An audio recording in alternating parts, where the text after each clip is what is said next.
One morning, Sherlock Holmes handed me a sheet of paper. "Look, Watson," he said. "can you explain this problem?" I looked at the paper. To my surprise, it was covered with a line of strange pictures. These pictures looked like little dancing men. "A child must have drawn these," I said. "Where did you get this piece of paper, Holmes?" "It arrived by post this morning," answered Holmes.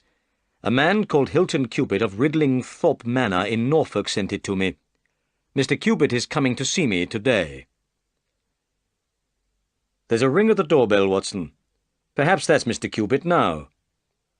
A moment later, a tall gentleman entered the room. He had a handsome face with clear blue eyes and looked very strong and healthy. This gentleman shook hands with both of us. Suddenly, he caught sight of the strange drawings. "Here's a mystery, Mr. Holmes," he said.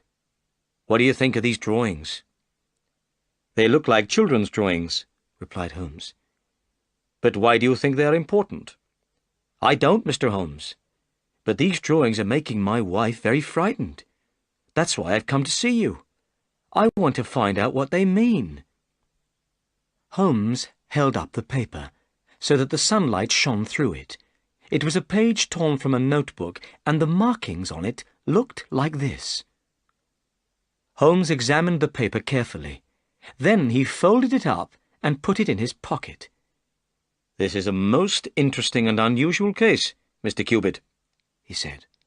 "Please, tell us your story from the beginning."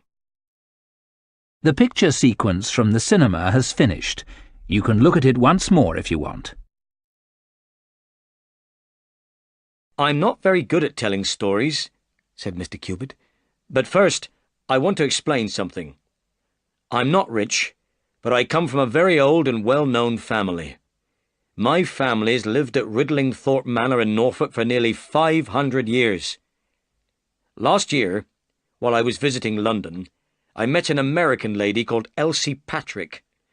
Elsie and I became friends, and soon fell in love.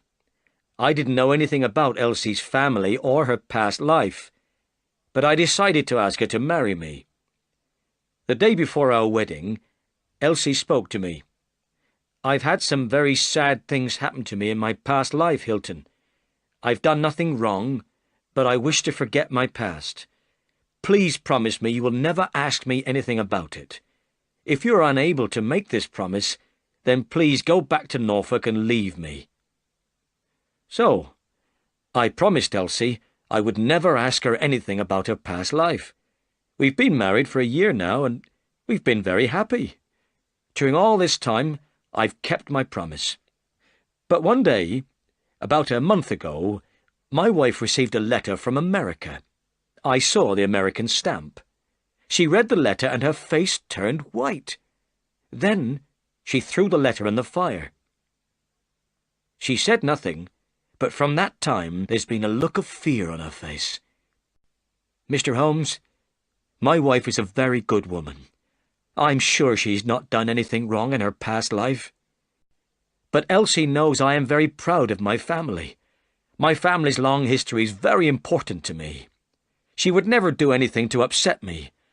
Perhaps that's the reason she's afraid to tell me her troubles."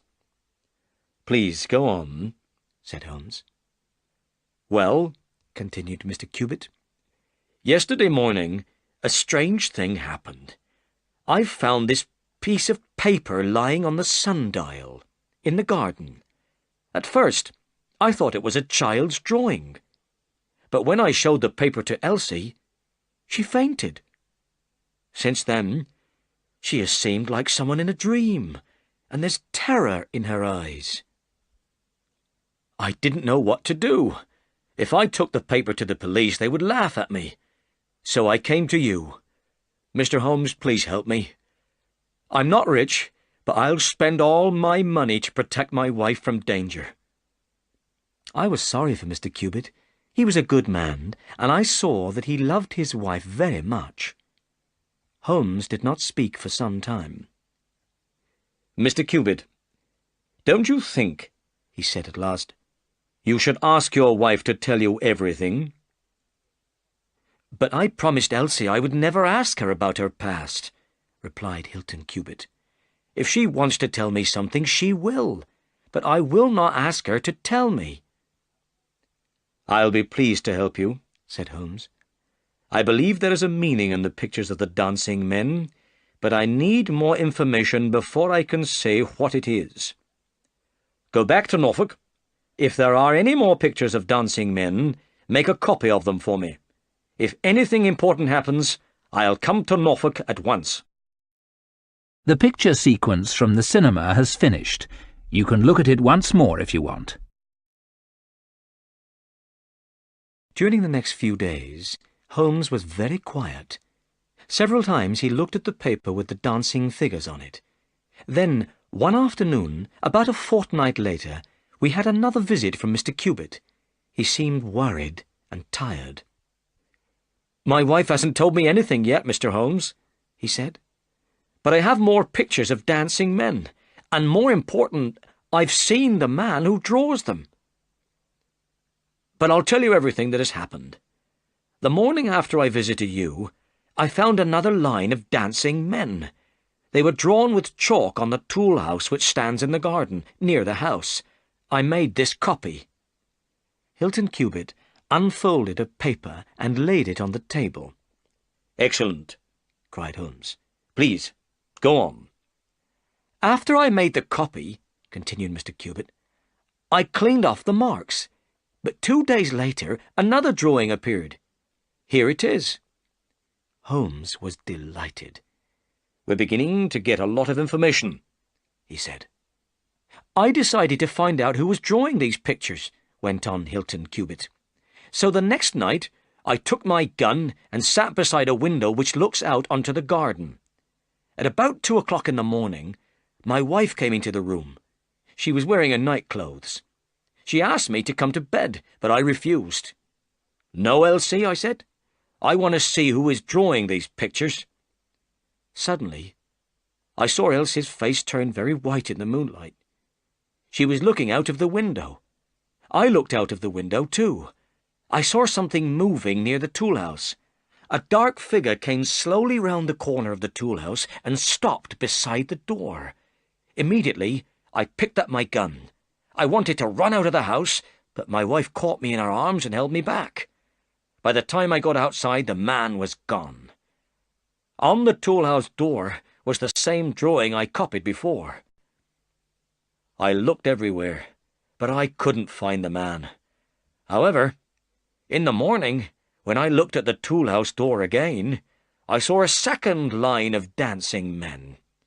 This new line is very short, but I made a copy, and here it is."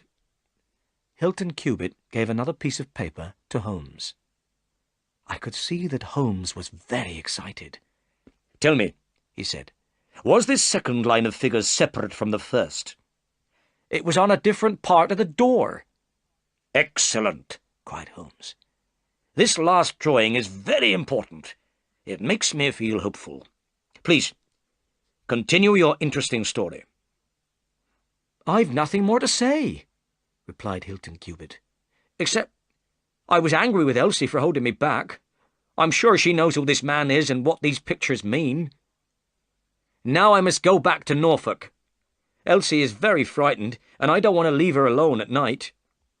"Well," said Holmes, "please leave these pictures with me. I will examine them carefully. I think I'll be able to solve the mystery soon." The picture sequence from the cinema has finished.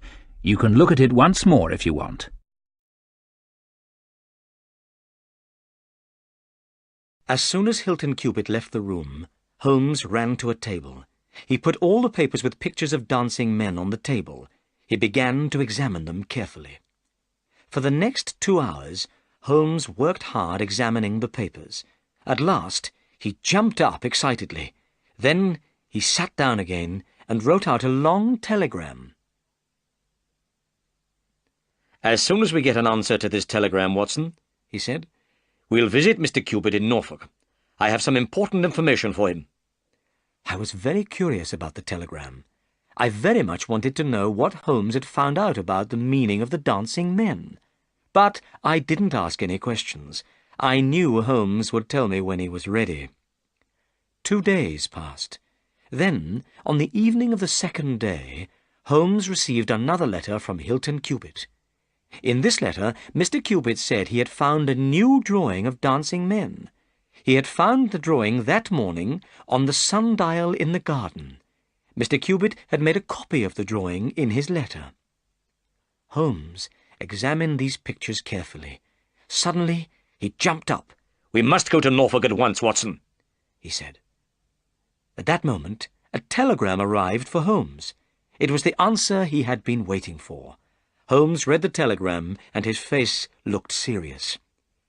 "Mr. Cubitt is in terrible danger," he said. "He needs our help." But unfortunately, we were not able to go to Norfolk that evening. It was late and the last train had gone. The next train was not until the morning. In the morning we travelled to Norfolk. At the station we asked our way to Ridlingthorpe Manor. "Are you the detectives from London?" the station master asked. "Why do you think we are detectives from London?" asked Holmes in surprise. "Because the Norfolk police are already on their way to Ridlingthorpe Manor," said the station master. "But perhaps you are doctors. The lady isn't dead yet. You may be in time to save her life." Holmes looked very worried. "What do you mean?" he asked. "What has happened at Ridlingthorpe Manor?" "It's terrible news," replied the station master. "Both Mr. Hilton Cubitt and his wife have been shot. Mr. Cubitt is dead, and his wife is seriously injured." The picture sequence from the cinema has finished. You can look at it once more if you want. At once, Holmes hurried to a carriage. During the journey to Ridlingthorpe Manor, he did not speak at all, but I could see he was very worried. Holmes had known that Hilton Cubitt was in danger, but he had not arrived in time to save his client. At last, we could see a large old house through the trees. This was Ridlingthorpe Manor. As we came near the front door, I saw the tool house and the sundial in the garden. These were the places where Hilton Cubitt had found pictures of dancing men. A carriage was standing outside the front door, and a small man was getting out. This man introduced himself as Inspector Martin of the Norfolk Police. Holmes introduced himself to Inspector Martin. Inspector Martin was very surprised when he heard my friend's name. "But, Mr. Holmes," he said, "the crime was committed only a few hours ago, at 3 o'clock this morning. How did you get here from London so quickly?" "When I left London, I didn't know a crime had been committed," replied Holmes. "I was on my way here to prevent a crime, but I've arrived too late. Now, Inspector Martin, shall we work together on this investigation, or do you want to work alone?"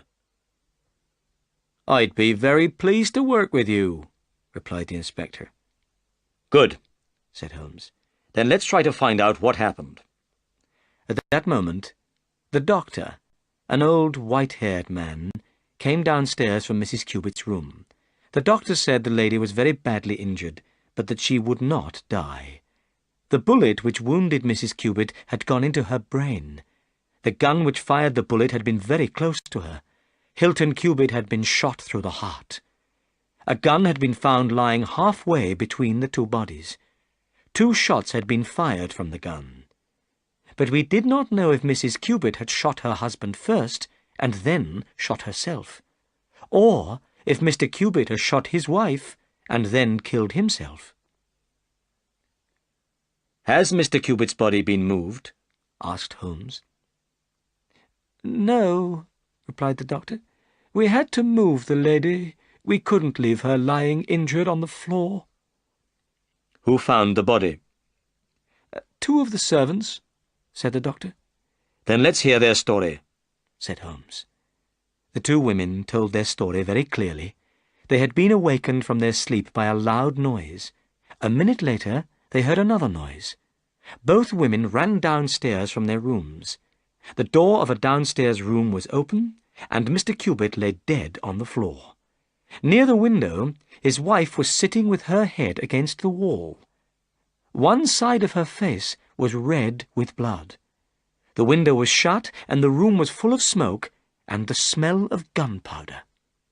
Immediately the two servants sent for the doctor. When he arrived, they carried Mrs. Cupid upstairs. The servants did not understand why the crime had been committed. Mr. and Mrs. Cupid had been in love with each other and had never quarrelled. "Tell me," said Holmes.